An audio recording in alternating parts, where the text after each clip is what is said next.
اقرار الحسن نے 21 سال بعد ARY چھوڑ دیا۔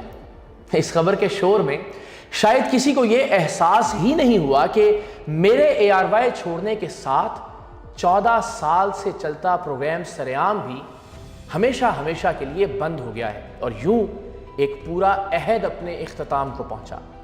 وہ پروگرام سرعام جسے اپنے ماں باپ اور دادا دادی کے ساتھ دیکھتے دیکھتے پاکستانیوں کی ایک پوری نسل جوان ہوئی ہے۔ مجھے یاد ہے 2012 میں سرعام کے پہلے ایپیسوڈ میں نے ایک فقیر کا روپ دھارا تھا اور کراچی شہر کے مختلف چوراہوں اور سڑکوں پر بھیک مانگی تھی، یہ جاننے کے لیے کہ ہم جو بچپن سے کتابوں، کہانیوں، ناولوں اور اخبار کی خبروں میں پڑھتے آئے ہیں کہ بچوں کو اغوا کر کے ان کے ہاتھ پیر توڑ کے ان سے زبردستی بھیک منگوائی جاتی ہے، اس بات میں کتنی سچائی ہے۔ اور ہم پر اس پہلے ہی پروگرام میں ایسے انکشاف ہوئے کہ خدا کی پناہ۔ پتہ یہ چلا کہ کراچی کی ہر سڑک اور ہر چوراہے پر بھیک مانگنے سے پہلے اس ٹھیکیدار سے اجازت اور ہفتہ طے کرنا ضروری ہوتا ہے جس کا وہ علاقہ ہوتا ہے۔ یہ اجازت اور کمیشن دیے بغیر بھیک مانگنے پر اس پہلے ہی پروگرام میں ہم پر تشدد اور مار پیٹ کا جو سلسلہ شروع ہوا وہ اگلے 14 سال تک چلتا رہا۔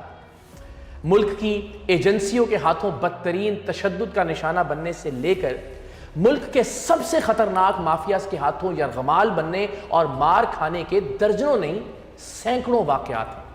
کتنی بار گولیاں چلی، کتنی بار پتھر کھائے، مکوں، دھکوں اور تھپڑوں کا تو شاید کوئی حساب ہی نہیں۔ ایسے مکے اور تھپڑ پڑے کہ سرعام کا اگر وہ والا ایپیسوڈ یاد کروں تو تھپڑ کے بعد کان میں وہ جو ٹی کی آواز ہوتی ہے اسے آج بھی محسوس کر سکتا ہوں۔ سرعام کے 14 سال کے سفر میں ان گنت مقدمات قائم ہوئے، جیل بھی جانا پڑا، بلکہ ابھی کل ہی شف کی جانب سے قائم کیے گئے ایک جعلی مقدمے کی پیشی بھگت کرایا ہوں۔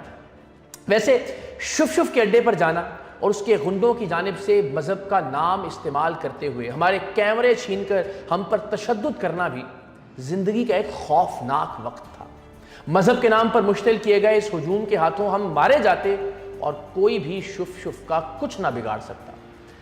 ایسا نہیں ہے کہ مجھے ڈر نہیں لگتا تھا۔ آج میں آپ سب سے ایک سچی بات شیئر کرتا ہوں۔ سرعام کے ہر پروگرام سے پہلے میرا بلڈ پریشر لو ہو جاتا تھا، میرا پورا جسم تپنے لگتا تھا، دل کی دھڑکن تیز اور ہونٹ خشک ہو جاتے تھے اور جی چاہتا تھا کہ ریکارڈنگ چھوڑوں اور کسی طرح یہاں سے بھاگ جاؤں۔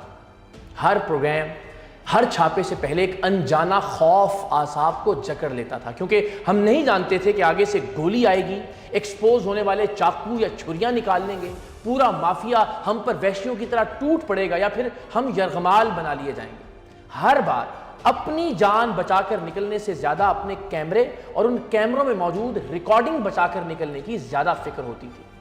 تو ایسا نہیں ہے کہ مجھے ڈر نہیں لگتا تھا، میں بھی آپ جیسا ایک عام انسان ہوں۔ مجھے بھی ہمیشہ یہ ڈر رہتا تھا کہ میری وہ ماں جس نے ساری زندگی اکیلے ہمیں محنت اور مشقت کر کے پالا، گاؤں کے کچے مکان سے لے کر لاہور شہر کے ایک کمرے والے فلیٹ تک میری ماں نے بڑی مشکل اور تکلیف دہ زندگی گزاری۔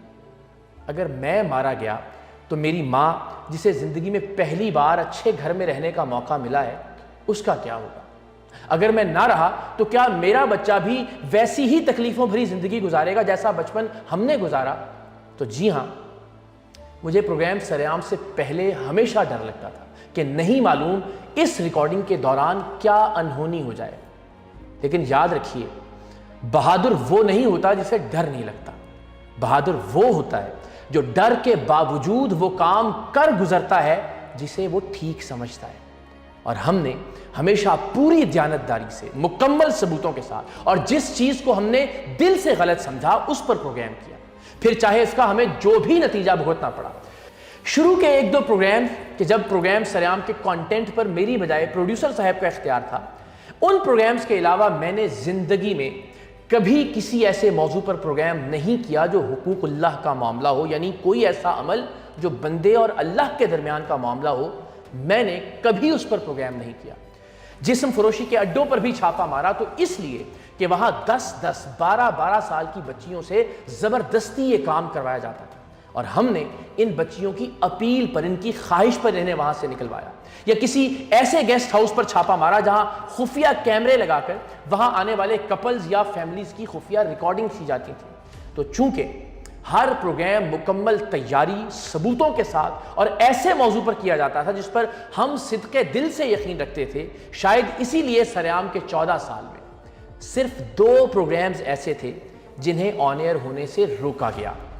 ایک پروگرام جس میں کووڈ کے دنوں میں سول ایویشن کے ایک اسپتال سے جعلی ویکسینیشن سرٹیفکیٹس بنائے جا رہے تھے، اور دوسرا اسلام آباد کے ریڈ زون بلکہ ڈپلومیٹک انکلیو کی سیکیورٹی کے حوالے سے ایک خامی کی نشاندہی پر مبنی تھا۔ دونوں مرتبہ حکومت اور متعلقہ اداروں نے ARY کی مینجمنٹ سے درخواست کی کہ اس سے پاکستان کے لیے عالمی سطح پر مشکلات بڑھیں گی، یعنی جعلی ویکسینیشن سرٹیفکیٹ کی خبر سے اس زمانے میں پاکستان پر سفری پابندیاں لگ سکتی تھیں، اور ریڈ زون یعنی ڈپلومیٹک انکلیو کی سیکیورٹی کے حوالے سے خبر پر سفارتی سطح پر پاکستان کے لیے مشکلات پیدا ہو سکتی تھیں۔ ان 2 پروگرامز کے علاوہ میں حلفاً آپ کو بتاتا ہوں کہ 14 سال میں کوئی ایک پروگرام ایسا نہیں تھا جو کسی لالچ، کسی دباؤ، کسی دھمکی یا کسی خوف کی وجہ سے نشر نہ کیا گیا ہو۔ ہمیں سرعام کے 14 سال کے سفر میں یہ 2 الزامات اکثر سننے کو ملتے تھے کہ سرعام کے شو پلانٹڈ ہوتے ہیں یا پھر ٹیم سرعام بلیک میلنگ کرتی ہے۔ تو آپ ذرا خود سوچئے کہ ان 14 سالوں میں ہونے والے 728 پروگرامز میں ہم نے کتنے بہروپیے، کتنے فراڈیے، کتنے جالساز، کیسے کیسے درندے اور کتنے کرپٹ افسران ویڈیو ثبوتوں کے ساتھ بے نقاب کیے۔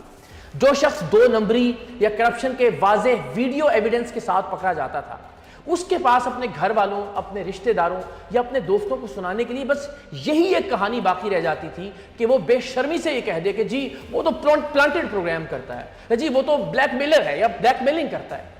پلانٹڈ شو کا مطلب کیا ہے؟ یعنی جن سینکڑوں ہزاروں لوگوں کو ہم نے کرپشن یا جال سازی کرتے ہوئے ویڈیو ثبوتوں کے ساتھ پکڑا، کیا وہ ہمارے پیڈ ایکٹر تھے؟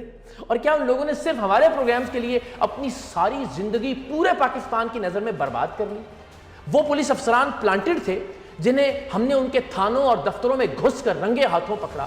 زخموں سے چور وہ گھریلو ملازم معصوم بچے اور بچیاں پلانٹڈ تھے جنہیں ہم نے ان کے وحشی مالکان کے گھروں سے بازیاب کروایا۔ وہ کم عمر بچیاں پلانٹڈ تھیں جنہیں کانپتے ہوئے ہاتھوں کے ساتھ جسم فروشی کے اڈوں سے رہا کروایا گیا۔ وہ عورتیں پلانٹڈ تھیں جنہیں جلائے ہوئے جسموں اور ٹوٹی ہوئی ہڈیوں کے ساتھ ہم نے ان کے ظالم شوہروں سے نجات دلوائی۔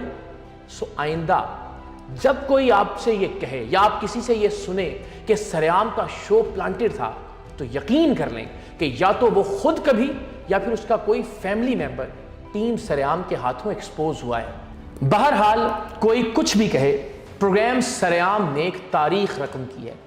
ملاوٹ سے لے کر کرپشن تک، کرپشن سے لے کر ظلم اور جبر کی کہانیوں تک، اور ظلم اور جبر کی اندوہناک کہانیوں سے لے کر کمزوروں اور غریبوں کے ساتھ کھڑا ہونے تک، ٹیم سرعام نے وہ کر دکھایا جو نہ آج سے پہلے کبھی ٹی وی کی اسکرین پر دکھایا گیا اور جو شاید نہ آج کے بعد دکھایا جا سکے گا۔ پروگرام سرعام کی کہانی بہت سارے ایڈونچرز اور بہت سارے یادگار لمحات کے ساتھ اختتام پذیر ہوتی ہے۔ آج کے بعد آپ ٹی وی کی اسکرین پر پروگرام سرعام کا ٹائٹل، پروگرام سرعام کا پرومو اور پروگرام سرعام کبھی نہیں دیکھ سکیں گے، لیکن پروگرام سرعام کے ان 14 برسوں میں ماؤں، بہنوں اور بیٹیوں کی جو ان گنت دعائیں مجھے ملی، وہ زندگی کے آخری سانس تک میرے ساتھ رہیں گی۔ PIA کے فضائی میزبان کا وہ جملہ کہ اقرار بھائی، میں روضہ رسول صلی اللہ علیہ وآلہ وسلم کی جالیاں پکڑ کر آپ کے لیے دعا کرتا رہا ہوں۔ برطانیہ کے ایک ایونٹ میں روتے ہوئے ایک صاحب کا مجھے گلے لگا کر یہ کہنا کہ میں نے مقام ابراہیم پر آپ کے لیے نفل پڑھے۔ بے شمار ماؤں کا سر پر پیار دیتے ہوئے یہ کہنا کہ پتر، میں تہجد سجدے وچ تیرے واسطے دعا کرنی ہے۔ ہفتے میں صرف ایک دن نشر ہونے والے اس پروگرام نے جتنی محبتیں، دعائیں اور کامیابیاں سمیٹیں، پاکستان کے الیکٹرانک میڈیا میں اس کی کوئی مثال نہیں ملتی۔ اور اس کامیابی کا سب سے زیادہ کریڈٹ میری ماں کو جاتا ہے، جس نے اپنے زخمی اور کمزور ہاتھوں سے مجھے بہت اونچا تعمیر کیا۔ جب دنیا بھر کی مائیں پروگرام سرعام دیکھتے ہوئے اسکرین کے سامنے بیٹھ کر میری حفاظت کی دعائیں مانگا کرتی تھیں، تو سوچیں میری اپنی ماں کے دل پر کیا گزرتی ہوگی۔ لیکن میری ماں نے کسی ڈر یا کسی خوف کی وجہ سے آج تک مجھے سرعام کا کوئی پروگرام یا کوئی بھی اور کام کرنے سے نہیں روکا. ہمیشہ دعائیں دے کر رخصت کیا اور خراشوں اور زخموں کے ساتھ گھر لوٹنے والے بیٹے کو ہمیشہ حوصلے کے ساتھ ماتھے پر بوسہ دیا. میری ماں کے ساتھ ساتھ میرے بچے کی ماں قرۃ العین بھی میرے شکریہ کی برابر کی حقدار ہے کہ اس نے ہر مشکل وقت میں میرا ساتھ دیا اور سرعام کے دنوں کی میری محنت اور مصروفیت کے دوران میرے بچے کی بہترین پرورش اور تربیت کی. میں فرح کا بھی شکریہ ادا کرنا چاہتا ہوں کہ جس نے ہمیشہ میری ڈھارس بندھائی اور ذاتی اور پروفیشنل زندگی میں ہر طرح سے مجھے سپورٹ کیا. اور عروسہ نے بھی زندگی کے بہت مشکل وقت میں مجھے دوبارہ آگے بڑھنے کا حوصلہ دیا. اور میرا شہزادہ، میرا بیٹا پہلاج، کہ جس نے میرے کام اور میری مصروفیت کو لے کر کبھی مجھ سے کوئی شکوہ نہیں کیا، ہمیشہ باادب رہا اور بچپن سے ہی مجھ پر تشدد یا حملے کی خبر ٹی وی پر بریک ہونے کے بعد اپنی ماں اور اپنی دادی کو حوصلہ دیتے ہوئے بڑا ہوا. تو جناب، پروگرام سرعام کی شکل میں میری زندگی کا یہ حسین باب ہمیشہ ہمیشہ کے لیے بند ہو گیا ہے. لیکن میں آپ کو یقین دلاتا ہوں کہ پروگرام سرعام میں تو ہم کسی ایک فرد یا کسی ایک خاندان کی زندگی تبدیل کرتے تھے، لیکن جس عوام راج تحریک کے لیے میں نے سرعام چھوڑا ہے، اس تحریک میں ہم انشاءاللہ اس ملک اور اس قوم کی زندگی تبدیل کریں گے. لوگ یہ کہہ رہے ہیں کہ اقرار الحسن نے سیاست کے لیے صحافت چھوڑ دی، لیکن میں اللہ اور اس کے پیارے حبیب صلی اللہ علیہ وآلہ وسلم کی قسم کھا کر آپ کو یقین دلاتا ہوں کہ میں زندگی میں کبھی پارٹی کا یا حکومت کا کوئی عہدہ نہیں لوں گا، کوئی الیکشن نہیں لڑوں گا، کسی عہدے کا امیدوار نہیں ہوں گا، کوئی اختیار اپنے پاس نہیں رکھوں گا. میں تو ایک ایسا نظام، ایک ایسی پارٹی بنانے کی کوشش کر رہا ہوں جو ساری دنیا کی جمہوری سیاسی جماعتوں کی طرح پاکستان کے عوام اور پاکستان کے عام لوگوں کی ملکیت ہو. ایسی پارٹی جو کسی ایک شخص یا کسی ایک خاندان کی ملکیت نہ ہو، جو کارکنان اور عام لوگوں کی ملکیت ہو، جس میں میرٹ کا ایک ایسا پورا نظام موجود ہو، جس میں یونین کاؤنسل کے صدر سے لے کر مرکز کے چیئرمین تک سب عہدے میرٹ اور انٹرنل الیکشن کی بنیاد پر ملے. جہاں کوئی ایک شخص فرعون بن کر اکیلے فیصلے نہ کرے، جہاں آپ فیصلے کریں، آپ کی اولاد فیصلے کرے. پاکستان کے عام لوگوں، یقین جانو، تم میں اور تمہارے بچوں میں کوئی کمی نہیں. تم صرف اس لیے پیدا نہیں ہوئے کہ وڈیروں، جاگیرداروں، سرمایہ داروں اور امیر زادوں کے لیے جیوے جیوے اور آوے آوے کے نعرے لگاتے رہو، ان کی لینڈ کروزروں کے پیچھے بھاگو، ان کے لیے دروازے کھولو اور صرف ان کی ذہنی غلامی کرتے کرتے اس دنیا سے رخصت ہو جاؤ. اللہ نے ان وڈیروں یا امیر زادوں میں کوئی ایسی اضافی چیز نہیں لگائی جو تم میں یا تمہارے بچوں میں نہیں ہے.